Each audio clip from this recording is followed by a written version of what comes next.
ঝিনাইদহ সদরের পৌর এলাকার মডার্ন পাড়ার দশম শ্রেণীর ছাত্র আবির হাসান মিয়া গড়ে তুলেছেন অনন্য এক সংগ্রহশালা। ঝিনাইদহ কালেক্টরেট স্কুলের এই শিক্ষার্থীর সংগ্রহশালার নাম অতীতের আশ্রয়। এলএমই সার্টিফাইড বিশ্বসেরা কপারে তৈরি ওয়ালটন কেবলস, যা আপনার স্থাপনাকে রাখবে সব সময় নিরাপদ। 2020 সাল থেকে মুদ্রা সংগ্রহ করেন তিনি। বর্তমানে তার সংগ্রহশালায় রয়েছে 1,500-এরও বেশি ধাতব ও কাগজের মুদ্রা। শুধু তাই নয়, রয়েছে মুঘল, সুলতানি, পাকিস্তানি, বাংলাদেশি মুদ্রার পাশাপাশি বিভিন্ন দেশের মুদ্রাও। সংগ্রহে আছে 2টি স্বর্ণ মুদ্রা, 500 বছরের পুরনো টেরাকোটা, 80 বছরের পুরনো বই, তামা, কাঁসা, পিতলের বিভিন্ন আসবাবপত্র ও 150 বছর আগে ব্যবহৃত কাচের ইনজেকশনের সিরিঞ্জ। আবির হাসান জানান, 2020 সালে তার এক বন্ধু মালয়েশিয়ার একটি 1 টাকার নোট উপহার দেওয়ার পর থেকেই তার মধ্যে জন্ম নেয় মুদ্রা সংগ্রহের আগ্রহ। এরপর থেকেই শুরু হয় তার সংগ্রহের পথ চলা। এই যে অতীতের আশ্রয়, এই চিন্তাটা মাথা থেকে কিভাবে আসলো? অতীতকে মিস করে ওইরকম আমি একজন লোক, আমি অতীতকে খুব মিস করতাম, নতুনকে ভাবার চেষ্টা করতাম।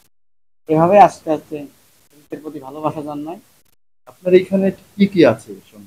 আমার সংগ্রহে বিভিন্ন পুরাতন ধাতব মুদ্রা, কাগজি নোট এবং কাঁসা পিতলের বিভিন্ন সামগ্রী আমার কাছে আছে।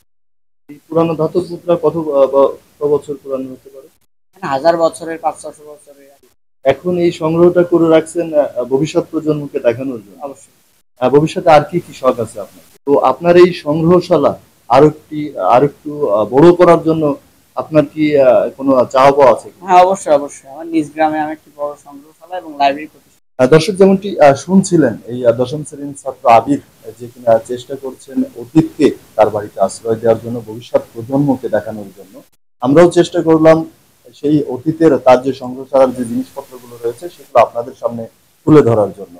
তো এই জিনিসগুলো আপনাদের কেমন লাগলো সেটি আমাদেরকে জানাতে পারেন, এবং আপনাদের কাছে যদি অতীতের কোনো জিনিসপত্র থেকে থাকে যেটা আপনারা মনে করছেন যে হারিয়ে যেতে পারে, নষ্ট হয়ে যেতে পারে, সেটা কিন্তু আবির ভাইয়ের কাছে জমা দিতে পারেন। সেক্ষেত্রে আপনার এই অতীতটা ভবিষ্যতের জন্য সংরক্ষিত থাকবে। আবিরের বাবা কুতুবউদ্দিন মিয়া বলেন, ছেলের শখকে কখনো নিরুৎসাহিত করিনি, বরং চেষ্টা করেছি সর্বোচ্চ সহযোগিতা করার।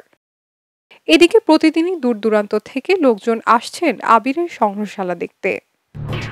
এলো খবরের কাগজ, নিখাত, নির্ভীক, নিরপেক্ষ।